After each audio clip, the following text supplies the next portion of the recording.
ویسے بھی امام خویری نے ایک روایت نقل کی ہے، سیاتی زمان علی امتی یفرون من العلماء والفقہاء فیبتلیہم بالثلاث، فرمایا میری امت پہ ایک ایسا وقت بھی آئے گا لوگ علماء و فقہاء کی صحبت سے دور بھاگیں گے، ان لوگوں کی مجلسیں اجڑ جائیں گی، اہل علم کے حلقے ویران ہو جائیں گے۔ ایک وقت آئے گا، پھر کیا ہوگا؟ اللہ ان لوگوں پہ 3 طرح کے عذاب مسلط فرمائے گا۔ یرفع البرکۃ من کسبہم، پہلا عذاب یہ ہے ان کے رزق سے برکت اٹھا لی جائے گی، یعنی رزق کی کمی نہیں ہوگی لیکن برکت نہیں ہوگی۔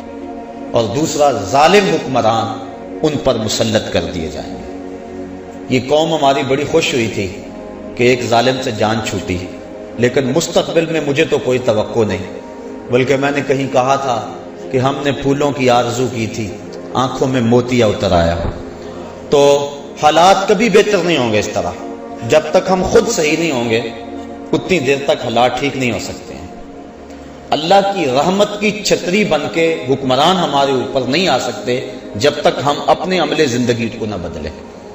کسی نے حجاج بن یوسف کو کہا کہ تو نے حضرت عمر فاروق کا دور خلافت دیکھا ہے، تو ان جیسا عادل حکمران کیوں نہیں بن جاتا؟ تو اس نے جواباً کہا تبازروا اتعمر لکم، تم ابو ذر کیوں نہیں بنتے؟ تم ابو ذر جیسے عوام بن جاؤ، میں عمر جیسا حکمران بن جاتا ہوں۔ تو جس طرح کے لوگ ہوں گے ان کے اوپر حکومت کرنے والے بھی اسی طرح کے لوگ آئیں گے۔ یہ ہمارے اعمال بد کی سزا ہوتی ہے، بلکہ اللہ تعالیٰ قرآن مجید میں ایک موقع پہ ارشاد فرماتا ہے اگر تم اس کے حکموں کو توڑو گے تو تمہارے اوپر اور نیچے سے عذاب آئے گا۔ اوپر کا عذاب کیا ہے؟ نیچے کا عذاب کیا ہے؟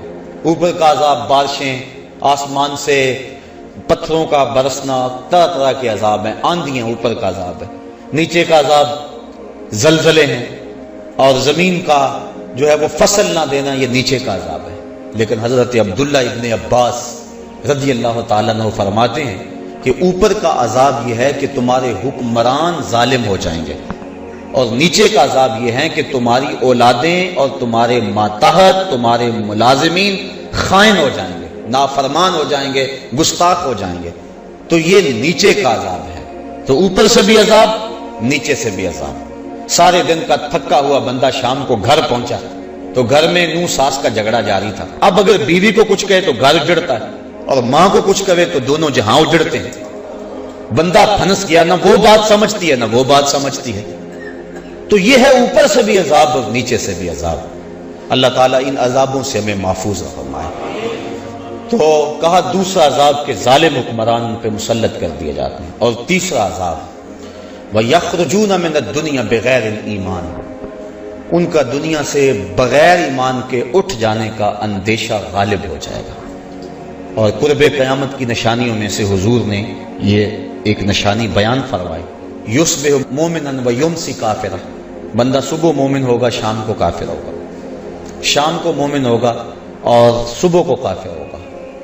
اور ایمان محفوظ رکھنا اتنا مشکل ہو جائے گا جس طرح ہتھیلی کے اوپر آگ کا انگیارہ رکھنا مشکل ہو جاتا ہے۔ بندہ کہے گا جی کیا کروں، میں مجبور ہو گیا ہوں، اس کے بغیر چارہ کار ہی نہیں ہے، دین پہ عمل بڑا اوکھا ہو گیا جی، چلا ہی نہیں جا سکتا، جھوٹ کے بغیر کاروبار ہی نہیں چلتا۔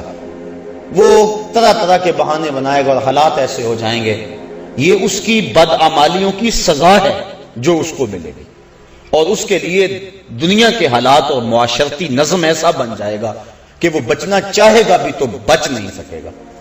کوئی اپنی اولاد کی وجہ سے جہنم کا شکار ہوگا، کوئی شخص اپنے ملازمین کی طرف سے، کوئی اپنے کاروبار کی وجہ سے،